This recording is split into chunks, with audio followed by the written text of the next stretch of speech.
So imagine this scene. समाउ तुमने ना इंजीनियरिंग सर्वाइव की, लीड कोड पर रात भर जाग कर है ना प्रॉब्लम सॉल्व किए, कोड्स के लिए ग्राइंड किए और तो और प्लेसमेंट के लिए 3 साल वेट किया एंड फाइनली है ना एक यूएस टेक कंपनी का ईमेल आता है, कंग्रेचुलेशंस यू आर सिलेक्टेड। घर में है ना खुशी का माहौल है, मम्मी रिलेटिव्स को बोल रही है मेरा बेटा अमेरिका जा रहा है, पासपोर्ट रेडी है, बट सडनली सिस्टम बोलता है कि sorry you are not selected. और इसका रीजन सिर्फ इतना है कि किसी और का सैलरी तुमसे डबल था। Welcome to the new battlefield of H1B visa system. ये सिर्फ एक इमिग्रेशन रूल नहीं है, बल्कि ये थाउजेंड्स ऑफ इंडियन टेकी के ड्रीम का ना गेट कीपर बन सकता है। अगर ये ना सिस्टम फुली इंप्लीमेंट हो गया तो अमेरिका जाने का ड्रीम है ना बहुत ही एक्सपेंसिव हो सकता है। अब इस सिचुएशन को ना थोड़ा कामली समझते हैं, क्योंकि हिस्टोरिकली है ना H1B वीजा ना एक लॉटरी बेस्ड सिस्टम पर बेस्ड था, जहाँ हर साल है ना रफली अराउंड 85,000 वीजा है ना अवेलेबल होते हैं और लाखों में एप्लीकेंट्स अप्लाई करते हैं, जहाँ है ना कंप्यूटर रैंडमली सिलेक्ट करता है। मतलब चाहे तुम एक फ्रेशर हो या फिर एक सीनियर इंजीनियर, थियोरेटिकली सबके सिलेक्ट होने के चांसेस है ना इक्वल होते हैं।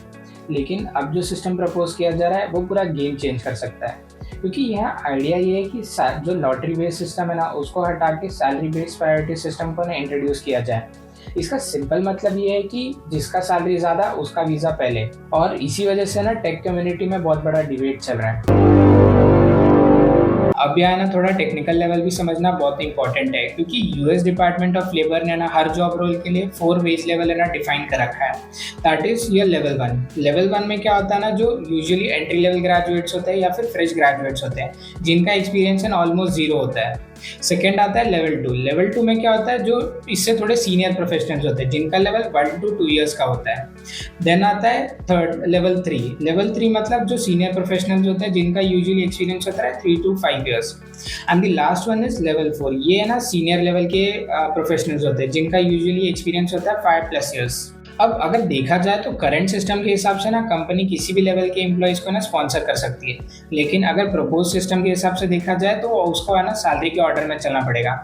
मतलब पहले लेवल 4 वाले को वीज़ा मिलेगा, देन उसके बाद लेवल 3 वाले को, देन उसके बाद लेवल 2 वाले को, एंड एट द लास्ट है ना लेवल 1 वाले को मिलेगा। और यहीं पे ना असली ट्विस्ट आता है। इमेजिन करो वीज़ा कोटा ना एक पिज़्ज़ा है जिसके सिर्फ 85,000 स्लाइसेस अवेलेबल है।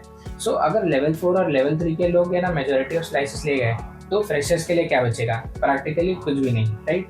मतलब चाहे तुम एक ब्रिलियंट कोडर हो, हैकाथन जीते हो या ओपन सोर्सेस प्रोजेक्ट किए हो, सिस्टम को फर्क नहीं पड़ता। सिस्टम है ना बस आपका सैलरी नंबर देखेगा। मतलब अगर आप 70,000 रुपीज़ कमा रहे हो और कोई सीनियर इंजीनियर 1,40,000 कमा रहा है, तो ऑब्वियसली है ना सिस्टम उसको प्रायोरिटी देगा। ये ना बहुत ही सिंपल लॉजिक है, लेकिन इसका साइड इफेक्ट ये हो सकता है कि एंट्री लेवल टैलेंट के लिए ना डोर ऑलमोस्ट क्लोज हो जाए।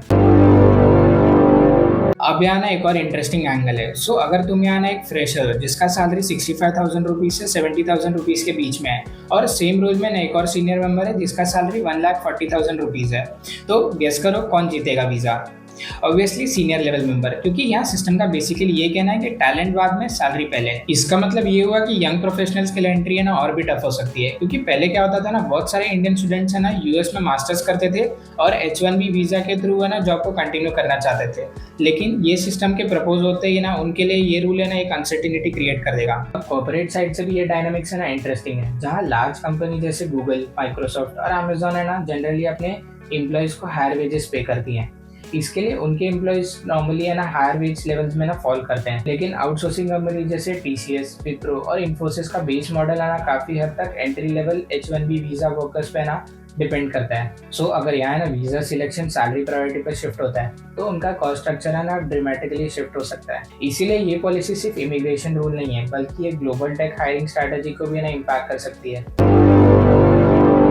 अब बात करते हैं ना सबसे इम्पोर्टेंट अपडेट की, दैट इज मार्च 2026 में इसका सिचुएशन क्या है, क्योंकि अब सिर्फ प्रपोजल नहीं हो रहे बल्कि सिस्टम ऑफिशियली चेंज हो रहा है। जहां है ना फरवरी 27 से यूएस इमिग्रेशन अथॉरिटीज ने ना H1B सिलेक्शन प्रोसेस को ना मॉडिफाई कर दिया है। मतलब जो प्रोसेस पहले एक प्योर लॉटरी बेस्ड सिस्टम पे था, अब वो है ना एक वेस्ट बेस्ड सिलेक्शन प्रोसेस पर हो गया है। जिसका सिंपल मतलब ये है ना कि लॉटरी अभी भी एग्जिस्ट करती है, लेकिन चांसेस सबके लिए इक्वल नहीं है, क्योंकि अब है ना वेज लेवल के बेसिस पर एंट्री मिलती है। जहाँ है ना लेवल 1 वाले कैंडिडेट को ना सिर्फ 1 एंट्री, लेवल 2 वाले को 2 एंट्री, लेवल 3 वाले को 3 एंट्री और लेवल 4 वाले को ना 4 एंट्री। मतलब अगर किसी भी कैंडिडेट को ना लेवल 4 सैलरी ऑफर हुई तो थियोरेटिकली उसके चांसेस है ना किसी भी एंट्री लेवल कैंडिडेट से 4 टाइम्स ज़्यादा बढ़ जाएंगे। मतलब अब ये सिस्टम है ना थोड़ा कसिनो जैसा हो गया है। सब लोग गेम में तो हैं बट थोड़े प्लेयर्स के पास है ना एक्स्ट्रा टिकट है। सो अगर यहाँ ना तुम एक फ्रेशर हो तो रियलिस्टिकली है ना तुम भी अप्लाई कर सकते हो, लेकिन ग्रेजुअली है ना चांसेस जो लेवल 4 और लेवल 3 का बंदा होगा ना उसकी तरफ ज़्यादा इंक्लाइंड होंगे। और तो और ये सिस्टम है ना मार्च 2026 से ना अप्लाई होने के ज़्यादा चांसेस है। तो अब यहाँ ना एक फाइनल क्वेश्चन अराइज होता है, इसका मतलब इंडियन स्टूडेंट्स और फ्रेश ग्रेजुएट्स के लिए क्या है। देखो डोर है ना कम्प्लीटली बंद नहीं हुआ है, मतलब तुम अभी भी है ना H1B वीजा के लिए अप्लाई कर सकते हो, लेकिन जो पहले है ना लक बेस्ड सिस्टम था अब वो है ना स्लोली सैलरी वेटेड सिस्टम पे ना कन्वर्ट हो गया है। सो इसका मतलब ये है कि अगर तुम एंट्री लेवल हो और तुम्हें ना लेवल 1 सैलरी ऑफर होती है तो तुम्हारा नाम है ना लॉटरी में जरूर आएगा, बट तुम्हारे पास सिर्फ एक ही टिकट होएगा। बट कंपेरेटिवली अगर देखा जाए तो जो पर्सन ना लेवल 3 या लेवल 4 पे है तो उसके पास है ना 3 to 4 टिकट ज़्यादा होंगे, मतलब ऑब्वियसली है ना उसके चांसेस ज़्यादा हो जाएंगे उसका वीज़ा सिलेक्ट होने के। इसीलिए ना बहुत सारे स्टूडेंट्स अब ये रियलाइज़ कर रहे हैं कि सिर्फ डिग्री लेना इंपॉर्टेंट नहीं है, बल्कि नेगोशिएशन और हाई वैल्यू स्किल भी है ना बहुत ही इंपॉर्टेंट है। एग्जैक्टली यहाँ पॉलिसी मेकर का आर्ग्यूमेंट ये है कि इस चेंज का गोल है ना H1B प्रोग्राम को हायर स्किल और हायर पे जॉब्स पे ना फोकस करना है, ताकि अमेरिकन लेबर मार्केट पर प्रेशर कम हो और अब्यूज रिड्यूस हो। लेकिन क्रिटिक्स का कहना है कि इसका साइड इफेक्ट ये हो सकता है कि एंट्री लेवल ग्लोबल टैलेंट है ना उनके लिए अपॉर्चुनिटी कम हो जाए। अल्टीमेटली ये रियलिटी है कि अमेरिकन ड्रीम है ना अभी खत्म नहीं हुआ है, लेकिन सिस्टम ये सिग्नल दे रहा है कि हायर स्किल, हायर पे, देन हायर चांसेस। सो यहाँ आपको क्या लगता है, क्या ये सिस्टम फेयर है? मतलब क्या ये वीज़ा सैलरी बेस्ड सिस्टम पर मिलना चाहिए या वही पुराने लॉटरी बेस्ड सिस्टम पर? कमेंट में बताइएगा ज़रूर।